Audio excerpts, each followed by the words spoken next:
Man, you sure brought a lot of these. How many did we order?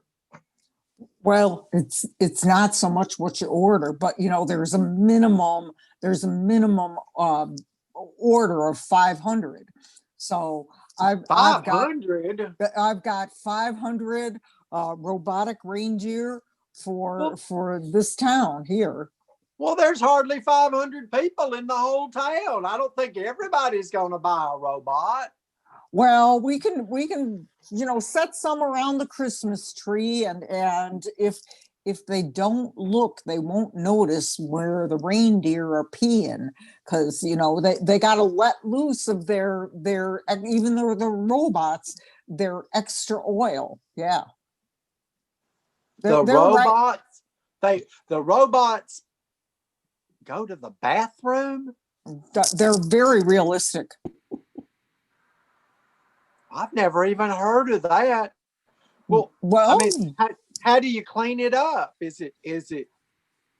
well, I you mean, don't have to, because it's oil. It's oil that like sinks into the the ground, and well, if you don't tell anybody, nobody'll notice.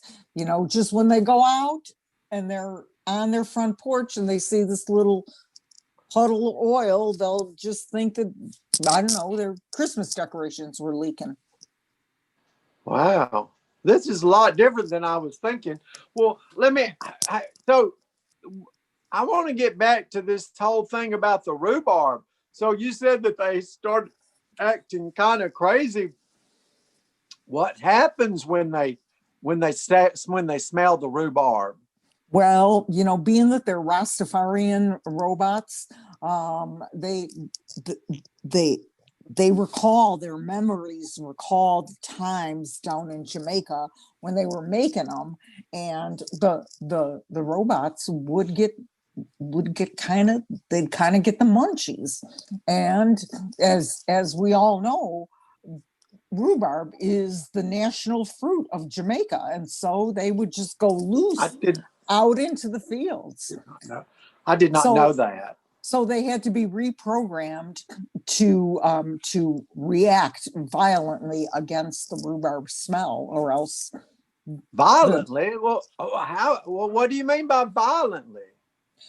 well, there's nothing more embarrassing than seeing a Rastafarian robot try to emulate the Rockettes. They're just not good on their hind legs only. The Rockettes.